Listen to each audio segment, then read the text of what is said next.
Resources are all the different things that satisfy human needs.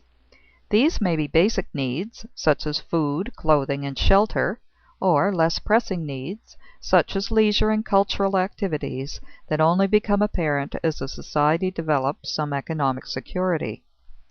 In this unit, we shall consider the ways human beings have developed natural resources on both land and sea, and look at methods of sustainable development that may hold the key to preserving these resources for future generations. We'll also see that a nation cannot develop on natural resources alone for its economic health. It must carefully develop its human and capital resources as well. Let's look at the nature of resources.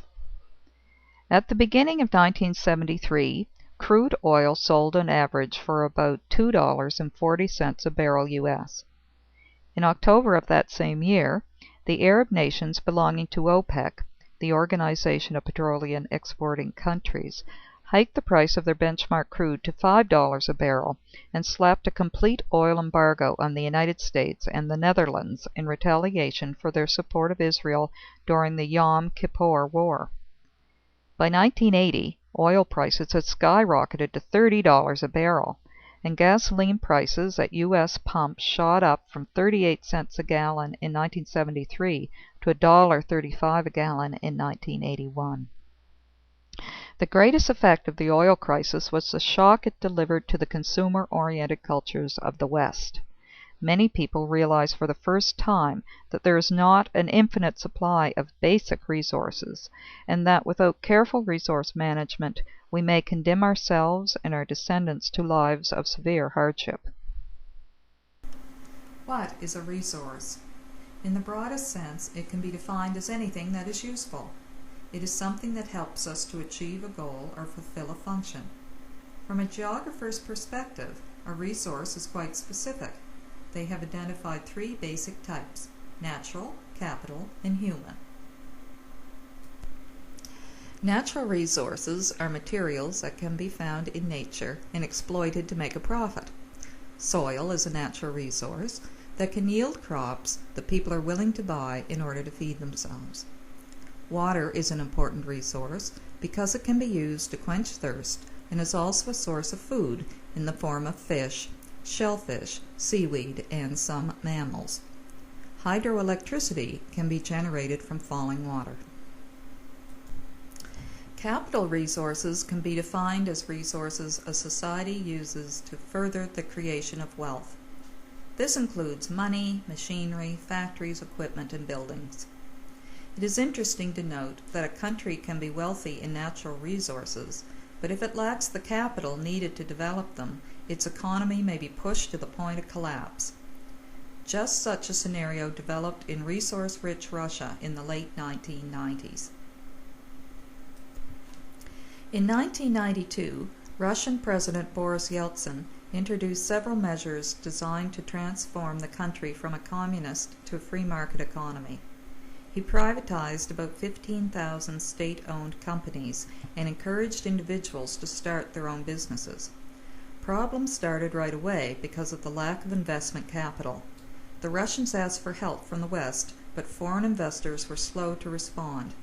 Investors felt wary of Russia because of political instability, overstaffed factories, and obsolete equipment. Yeltsin removed controls and inflation rose so high and fast that civil unrest seemed possible. Gradually, conditions stabilized as exports of oil and ore provided cash flow. After 1996, when Yeltsin was again elected, foreign money started to pour in. In 1998, however, several things happened that pushed the Russian economy into a severe depression. The price of oil fell. The Asian financial crisis made investors nervous. Russian investors weren't getting the returns they wanted, and Russia now had $150 billion worth of foreign debt. The International Monetary Fund loaned Russia $23 billion US. They set conditions for the loan, but Russia ignored them. By August of '98, the Russian economy went into a tailspin. Inflation was at 84%. 150 million people were below the poverty line in a country with vast reserves of oil, natural gas, coal, forest, and arable land. Russia had plenty of natural and human resources, but the lack of capital condemned people to poverty and misery. Another type of resource that determines a nation's strength is its human resources. To bring a high standard of living to its people, a country needs to exhibit three traits. 1. People must exist in sufficient numbers to form a pool of labor and a domestic market for goods and services that the country produces. 2. The people have to enjoy a level of health that enables them to work productively and raise their families. And finally, the population must be given the opportunity for education and training, which will enable them to become productive members of society. How does a country move to economic self-sufficiency? Let's look at the following equation. Natural resources plus capital plus healthy, educated people in sufficient numbers then equals a country that is economically self-sufficient. A population that doesn't have enough to eat can find itself stuck in the hunger cycle. There is an obvious relationship between poverty and literacy levels. In countries where children don't get enough to eat and therefore don't have the energy necessary to do well at school, it is very difficult to develop a skilled and well-educated workforce. Taking this one step further, we can show a relationship between a country's literacy rates and its gross national product. Having an educated population raises the GNP of a nation.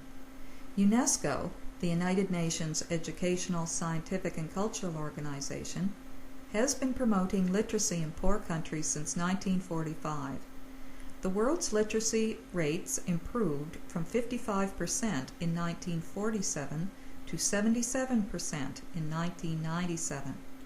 Still, we see the remaining 860 million non-literate people, mostly in Africa and Asia. One characteristic of all resources is their uneven distribution over the surface of the planet. Not every country enjoys quantities of rich soil, huge petroleum deposits, or bountiful stocks of fish. Some are blessed, others lack sufficient resources. Many nations lack sufficient capital resources to educate their people. In these countries, food production takes precedence over everything else, and everything else is a luxury. Look at the oil-rich countries in the world. Some, like Saudi Arabia, have over 100 years to exhaust proven reserves at current production rates. Their citizens are among the wealthiest people in the world today. In Canada, we are entering a period where there are fewer working-age people to support the economy. As the data suggests, by 2011, there will be 14.1% of the population on old-age security benefits.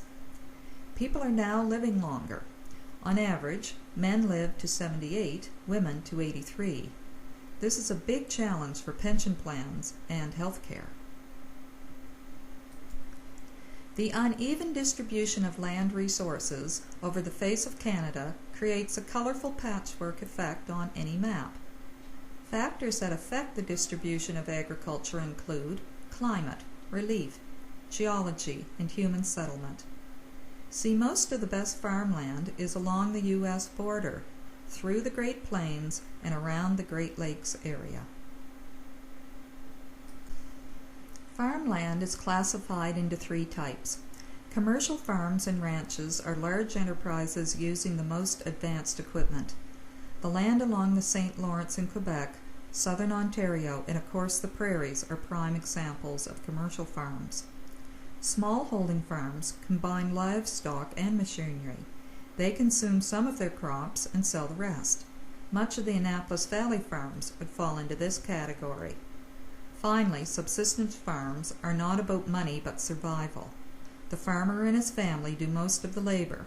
The farms are small and usually not on the best land.